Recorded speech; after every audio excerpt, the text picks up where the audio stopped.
जय भोलेनाथ सभी को। स्वागत है आपका हमारी रोड ट्रिप के 5वें एपिसोड में।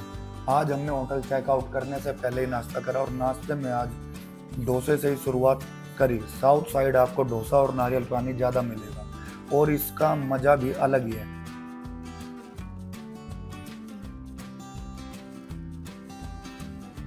हम अपना सब सामान पैक करके रामेश्वरम मंदिर दर्शन के लिए निकले।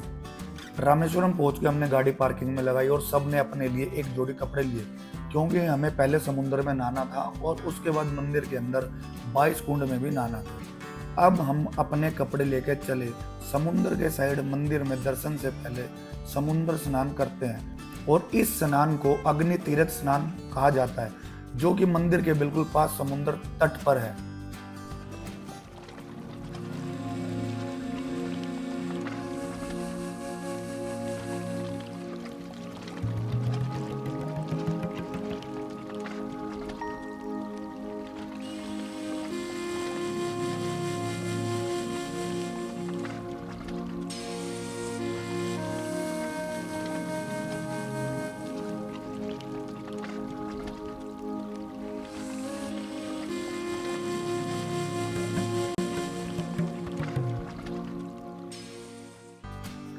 समुद्र में नहाने के बाद अब मंदिर के अंदर 22 कुंड में नहाना था। हमें मंदिर के बाहर ही एक गाइड मिला, जिसने हमें बताया कि नॉर्मल टिकट 25 रुपये एक आदमी की है, लेकिन उसमें एक बाल्टी से 40-50 आदमियों पे पानी डाला जाता है।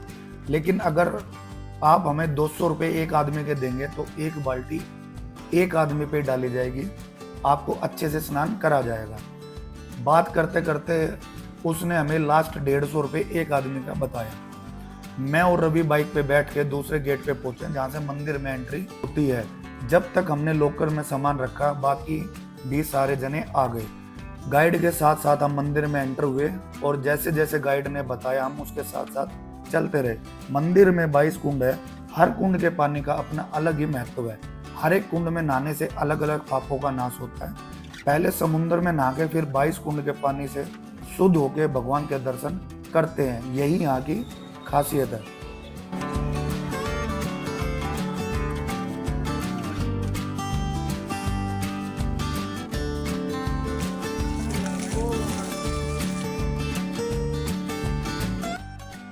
कुंड में नहाने के बाद हम सब ने अपने कपड़े चेंज किए और मंदिर में दर्शन के लिए चल पड़े। आज दर्शन करने के लिए सब ने डिसाइड किया कि धोती पहनते हैं। सब एकदम धोती पहन के अन्ना स्टाइल में लग रहे थे और अब सब भोले बाबा का नाम लेते हुए चल पड़े।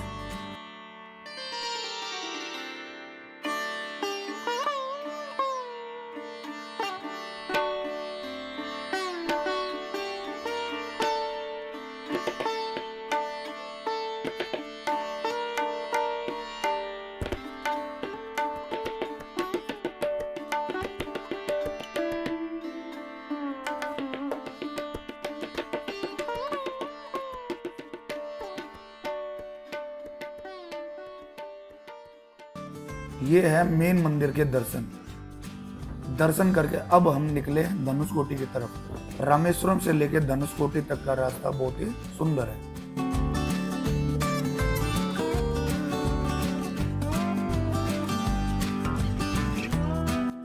अब हम खड़े हैं धनुषकोटी में, जिसे भारत का अंतिम छोर कहा जाता है। यहाँ से राम सेतु की शुरुआत होती है और इसके बाद श्रीलंका ही स्टार्ट होता है। सच में ये जगह बहुत ही बेहतरीन है।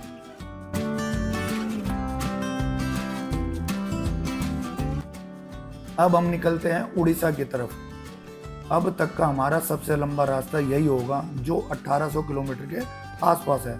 हमने सोचा है कि इसे बिना रुके ही कंप्लीट करेंगे ताकि टाइम बचा सके। आपको ये बता दूं, हमें इस टूर पे प्योर वेज खाना ढूंढने में काफ़ी दिक्कत हुई। हमें खाना मिला तो हमने खाना खाया और फिर सफ़र जारी रखा। जैसे ही टाइम ज़्यादा हुआ तो एक एक करके सबको नींद आ गई। मैंने भी किसी को नहीं उठाया, क्योंकि सब ट्रैवल करके थक चुके हैं।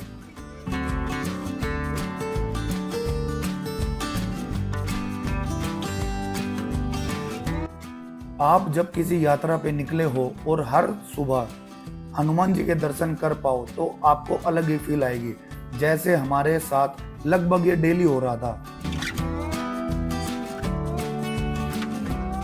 काफ़ी दिन से नॉर्मल खाना और लास्ट 2 दिन से ज़्यादातर डोसा खा के सब बोर हो गए थे, तो आज सुबह मैकडी में ही ब्रेकफास्ट किया। लेकिन आज अभिषेक का दिन कुछ सही नहीं था, तो कोल्ड कॉफ़ी आते ही भाई ने पता नहीं किस स्टाइल में हाथ मारा कि सारे के सारे काउंटर पे गिर दी। ब्रेकफास्ट करके हम आगे निकले। हम जगन्नाथपुरी से 70 किलोमीटर पीछे थे। हमारा 11वां दिन था और गाड़ी 7500 किलोमीटर के आसपास चल चुकी थी और कुछ सफ़र पे आने से पहले चली हुई थी, तो हमने कल रात में सर्विस बुक कर दी थी। सुबह हम सीधा सर्विस सेंटर पहुँचे। हमने अपनी गाड़ी सर्विस सेंटर वालों को हैंड ओवर करी और सर्विस जल्दी करने की रिक्वेस्ट करी। उनका भी अच्छा रिस्पॉन्स था। उनको हमने बताया कि हम 12 ज्योतिर्लिंग यात्रा पे निकले हुए हैं, तो उन्होंने हमें रेस्ट करने के लिए एक वेटिंग रूम दिया जिसमें सिर्फ हम थे। इस सर्विस सेंटर का नाम उत्कल ऑटोमोबाइल्स था, जिसने हमें काफ़ी अच्छा रिस्पॉन्स दिया और हमें लंच भी ऑफर किया। लेकिन हम अपना खाना ऑनलाइन मंगा चुके थे, तो हमने उनसे कहा कि आप सिर्फ हमें खाने के लिए स्पेस दे दो। स्टाफ जहाँ लंच करता है वहीं हमारा भी खाना लगवाया। हमने खाना खाने के बाद थोड़ा रेस्ट करा।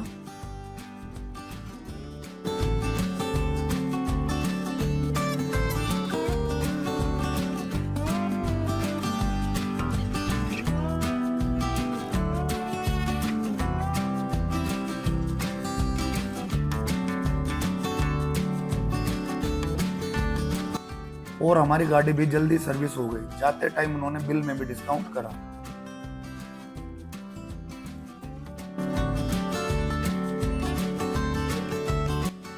अब हम मंदिर के लिए निकल गए। रास्ते में खूबसूरत नज़ारे देख के हम खुद को रोक ना सके और ड्रोन से सबने अपनी अपनी वीडियो बनाई।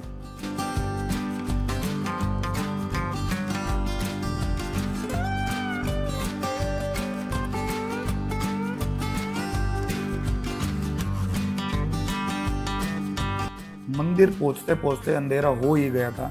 करीब 8 बजे के आसपास हम मंदिर पहुंचे। सीधा दर्शन करने के लिए चले गए। रात में मंदिर के कॉरिडोर में घूम के आपको अलग ही शांति मिलेगी।